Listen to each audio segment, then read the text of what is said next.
जामवंत अपने समय के सबसे बलशाली ही नहीं, शक्तिशाली योद्धा जिन्हें परास्त करना हनुमान जी के भी बस में नहीं था।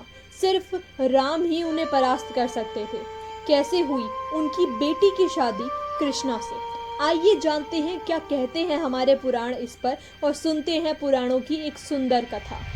ये कहानी है द्वापर युग की। एक राजा जिसका नाम सत्यजीत था, उनकी बेशकीमती मणि अचानक गायब हो जाती है और भाग्य से उसी एक क्षण वहां पर श्री कृष्णा भी मौजूद होते हैं। श्री कृष्णा जब ये बात सुनते हैं तब वह राजा सत्यजीत से यह आश्वासन देते हैं कि मैं तुम्हारी मणि ढूंढ कर लाऊंगा, और कुछ सहयोगियों के साथ वह मणि ढूंढने निकल जाते हैं। मणि ढूंढते ढूंढते उन्हें एक भयावह जीव के निशान दिखते हैं। वह उन निशानों का पीछा करते करते एक गुफा के पास जा पहुंचते हैं और श्री कृष्णा यह निर्णय लेते हैं कि वह गुफा के अंदर जाएंगे, परंतु उनके सहयोगी उन्हें मना करते हैं क्योंकि गुफा एक बहुत ही भयानक जीव की लग रही थी।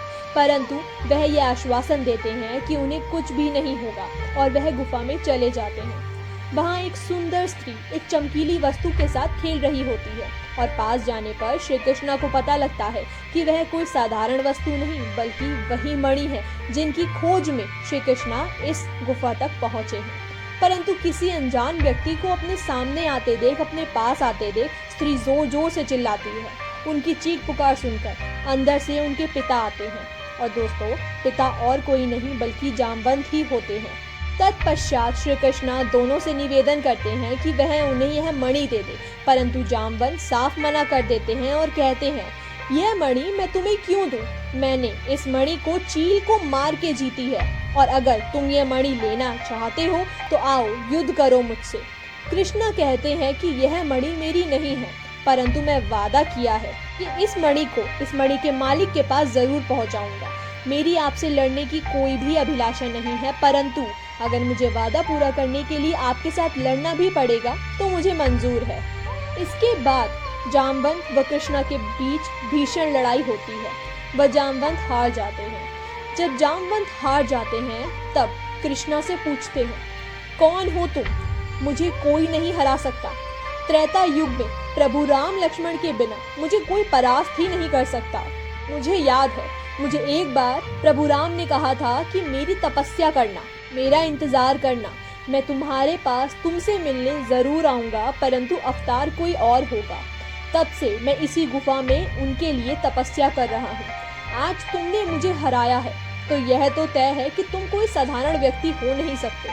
तब श्री कृष्णा ने अपना परिचय देते हुए कहा, मैं देवकी नंदन वासुदेव कृष्णा हूँ, त्रेता का राम, तुम्हारे अंदर बस रहा प्राण, और मैं ही हूँ जिनकी तुम प्रतीक्षा कर रहे थे। और आज तुमसे लड़ाई करके मुझे यह आभास हुआ, वास्तविकता में तुम बहुत बलशाली हो जामवंत। मुझे याद है द्वापर युग में एक बार तुमने यह इच्छा जताई थी कि तुम मुझसे लड़ना चाहते हो। लो, मैंने तुम्हारी यह इच्छा भी पूरी करी। मैं तुम्हारी तपस्या से अत्यंत प्रसन्न हूँ। बताओ क्या मांगना चाहते हो अपने लिए? तब जामवंत कहते हैं, प्रभु मेरी जिंदगी के तो कुछ ही क्षण बाकी है। मैं बस यह चाहता हूँ कि जाते जाते मेरी बेटी का हाथ आपके हाथों में चले जाए। मेरी बेटी को आप अर्धांगिनी बनाकर मेरे आखिरी जिम्मेदारी को भी पूरा करें। तब श्री कृष्ण वादा करते हैं कि जामवंत, मैं तुम्हारी पुत्री जामवंती को अपनी अर्धांगिनी बनाऊंगा, अपना नाम दूंगा। और ऐसे होती है जामवंती और भगवान कृष्णा की शादी। तो दोस्तों, आपको कैसी लगी जामवंती और कृष्णा के मिलन की कहानी? कमेंट सेक्शन में ज़रूर बताइएगा। और दोस्तों, जाते जाते आप लोगों के लिए एक छोटा सा प्रश्न, अगर आपने पूरी वीडियो देखी है तो आप ये बता पाएंगे कि जामवंत को परास्त कौन कर सकता था प्रभु राम के अलावा? जिसने भी इस प्रश्न का सही उत्तर दिया, मैं उनका नाम अगली वीडियो में बताऊंगी। अब मैं आपसे आज्ञा लेना चाहूँगी।